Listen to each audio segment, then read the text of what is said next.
নমস্কাৰ police.Assam YouTube চেনেললৈ সকলোকে স্বাগতম জনাই আজি আপোনালোকৰ মাজলৈ আগবঢ়াবলৈ লৈছো আসাম ডাইৰেক্ট ৰিক্ৰুটমেন্ট 2024 ৰ গ্ৰেড 3 গ্ৰেড 4 আসাম পুলিচ তথা টেট এক্সামৰ বাবে উপযোগীকৈ যুগুত কৰা 30টা জিকে এমসিকিউ প্ৰশ্নোত্তৰ লৈ আশা কৰো ইয়াত আলোচনা কৰা প্ৰশ্নকেটিয়ে আগন্তুক পৰীক্ষাত আপোনালোকৰ বাবে কিছু সহায়ক হ'ব পাৰে গতিকে ভিডিওটো আৰম্ভণিৰ পৰা শেষলৈকে চাই মোৰ এই চেনেল police.Assam সাবস্ক্ৰাইব কৰি লাইক শেয়াৰ আৰু কমেন্ট কৰিব আজি প্ৰথম প্ৰশ্নটি হৈছে 2023 চনত সাহিত্যৰ নোবেল বঁটা কোনে লাভ কৰিছে who won the Nobel prize in 2023 in literature option সমূহৰ ভিতৰত ইয়াৰ শুদ্ধ উত্তৰ হ'ব অপচন বি জন ফছে বন্ধুসকল জন ফছে 2023 চনৰ সাহিত্যৰ নোবেল বঁটা লাভ কৰিছে নেক্সট কোৱেশ্চন তলৰ কোনখন চহৰে ক্লিনেষ্ট সিটি অফ ইণ্ডিয়া 2023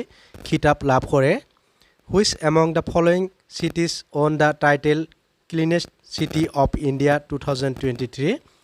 ইয়াৰ শুদ্ধ উত্তৰ হ'ব অপচন ডি ইন্দোৰ বন্ধুসকল 2023 চনৰ ক্লিনেষ্ট সিটি অফ ইণ্ডিয়াৰ খিতাপ দখল কৰে ইন্দোৰ মহানগৰে নেক্সট কোৱেশ্চন ভাৰত ৰত্ন গ্ৰহণ কৰা প্ৰথমজন অভাৰতীয় কোন who is the first non Indian to receive the Bharat Ratna option সমূহৰ ভিতৰত ইয়াৰ শুদ্ধ উত্তৰ হ'ব অপচন সি খান আব্দুল গফৰ খান বন্ধুসকল ভাৰত ৰত্ন গ্ৰহণ কৰা প্ৰথমগৰাকী অভাৰতীয় ব্যক্তিগৰাকী হৈছে Khan Abdul Ghaffar Khan next question under which article of the Indian constitution president's rule can be imposed in a state ভাৰতীয় সংবিধানৰ কোন অনুচ্ছেদৰ অধীনত এখন ৰাজ্যত ৰাষ্ট্ৰপতি শাসন জাৰি কৰিব পাৰি ইয়াৰ শুদ্ধ উত্তৰ হ'ব অপচন সি 356 বন্ধুসকল 356 অনুচ্ছেদ অনুযায়ী এখন ৰাজ্যত ৰাষ্ট্ৰপতি শাসন জাৰি কৰিব পাৰি নেক্সট কোৱেশ্চন ভাৰতত প্ৰথম নোবেল বঁটা বিজয়ী কোন who is the first Nobel prize winner in India option সমূহৰ ভিতৰত ইয়াৰ শুদ্ধ উত্তৰ হ'ব অপচন সি ৰবীন্দ্ৰনাথ টেগোৰ বন্ধুসকল ভাৰতৰ প্ৰথম নোবেল বঁটা বিজয়ী ব্যক্তিগৰাকী হৈছে Rabindranath Tagore next question the archaeological survey of India set up in which year ভাৰতৰ প্ৰত্নতাত্ত্বিক জৰীপ কোন চনত স্থাপন কৰা হৈছিল অপচনসমূহৰ ভিতৰত ইয়াৰ শুদ্ধ উত্তৰ হ'ব অপচন বি 1861 অৰ্থাৎ 1861 চনত ভাৰতৰ প্ৰত্নতাত্ত্বিক জৰীপ স্থাপন কৰা হৈছিল নেক্সট কোৱেশ্চন 1954 চনত আৰম্ভ কৰা প্ৰথম ভাৰত ৰত্ন বঁটা প্ৰদান কৰা হয় first Bharat Ratna award instituted in 1954 was given to option সমূহৰ ভিতৰত ইয়াৰ শুদ্ধ উত্তৰ হ'ব option D all of the above অৰ্থাৎ 1954 চনত ভাৰত ৰত্ন বঁটা শ্ৰী ৰাজাগোপালচাৰী চি ভি ৰমন আৰু সৰ্বপল্লী ৰাধাকৃষ্ণন এই তিনিগৰাকীকে দিয়া হৈছিল নেক্সট কুৱেশ্যন তলৰ কোনখন ভাৰতৰ ৰাষ্ট্ৰীয় গ্ৰন্থ অপচন সমূহৰ ভিতৰত ইয়াৰ শুদ্ধ উত্তৰ হ'ব অপচন এ গীতা বন্ধুসকল ভাৰতৰ ৰাষ্ট্ৰীয় গ্ৰন্থখনৰ নাম হৈছে গীতা নেক্সট কুৱেশ্যন ৰাজ্যসভালৈ মনোনীত প্ৰথমগৰাকী মহিলা চলচ্চিত্ৰ তাৰকা কোন আছিল who was the first female film star nominated to the Rajya Sabha ইয়াৰ শুদ্ধ উত্তৰ হ'ব অপচন এ নাৰ্গিছ দত্তা বন্ধুসকল ৰাজ্যসভালৈ মনোনীত হোৱা প্ৰথমগৰাকী চলচ্চিত্ৰ তাৰকা আছিল Nargis Dutta next question in which state is the Ponung folk dance practised কোনখন ৰাজ্যত পনুং লোকনৃত্য প্ৰচলিত অপচনসমূহৰ ভিতৰত ইয়াৰ শুদ্ধ উত্তৰ হ'ব অপচন ডি অৰুণাচল প্ৰদেশ বন্ধুসকল অৰুণাচল প্ৰদেশত পনুং নৃত্যৰ প্ৰচলন আছে নেক্সট কুৱেশ্যন তলত উল্লেখ কৰা সকলৰ ভিতৰত কোনে এথলেটিক্সত 2023 চনৰ অসম সৌৰভ বঁটা লাভ কৰে who among the following is the winner of the Assam Saurav award 2023 in athletics ইয়াৰ শুদ্ধ উত্তৰ হ'ব অপচন চি হিমা দাস বন্ধুসকল হিমা দাসে 2023 চনৰ এথলেটিক্সত অসম সৌৰভ বঁটা লাভ কৰে next question who can the first women from India to climb Mount Everest ভাৰতৰ পৰা মাউণ্ট এভাৰেষ্ট আৰোহণ কৰা প্ৰথমগৰাকী মহিলা কোন আছিল ইয়াৰ শুদ্ধ উত্তৰ হ'ব অপচন বি বাসিন্দ্ৰী পাল বন্ধুসকল ভাৰতৰ পৰা মাউণ্ট এভাৰেষ্টত আৰোহণ কৰা প্ৰথমগৰাকী মহিলা হৈছে Basindri Pal. Next question, when was presidential rule imposed in Assam for the first time? অসমত প্ৰথমবাৰৰ বাবে কেতিয়া ৰাষ্ট্ৰপতি শাসন বলবৎ কৰা হৈছিল? অপশ্যনসমূহৰ ভিতৰত ইয়াৰ শুদ্ধ উত্তৰ হ'ব অপশ্যন চি 1979 অৰ্থাৎ 1979 চনত অসমত প্ৰথমবাৰৰ বাবে ৰাষ্ট্ৰপতি শাসন জাৰি কৰা হৈছিল। Next question, which is known as the city of weavers? City of weavers বুলি কোনখনক জনা যায়? অপশ্যনসমূহৰ ভিতৰত ইয়াৰ শুদ্ধ উত্তৰ হ'ব অপশ্যন বি পানিপথ। বন্ধুসকল, পানিপথক চিটি অফ ৱেভাৰ্ছ বুলি জনা যায়। Next question, which is known as the queen of the mountain? Queen of the mountain বুলি কোনখনক জনা যায়? অপশ্যনসমূহৰ ভিতৰত ইয়াৰ শুদ্ধ উত্তৰ হ'ব অপশ্যন চি মুছৰি। বন্ধুসকল, উত্তৰাখণ্ডৰ মুছৰি নামৰ ঠাইক কুইন অফ দ্য মাউণ্টেইন বুলি জনা যায়। Next question, which place is known as the Steel City of India? Steel City of India বুলি কোন ঠাইক জনা যায়? অপশ্যন কেইটাৰ ভিতৰত ইয়াৰ শুদ্ধ উত্তৰ হ'ব অপশ্যন ডি জামছেদপুৰ। বন্ধুসকল, জামছেদপুৰক ষ্টিল চিটি অফ ইণ্ডিয়া বুলি জনা যায়। Next question, which is known as the Sacred River? Sacred River বুলি কোনখনক জনা যায়? অপশ্যন কেইটাৰ ভিতৰত ইয়াৰ শুদ্ধ উত্তৰ হ'ব অপশ্যন বি গংগা। বন্ধুসকল, চেক্ৰেট ৰিভাৰ বুলি গংগা নদীক জনা যায়। Next question, which place is known as the city of temples?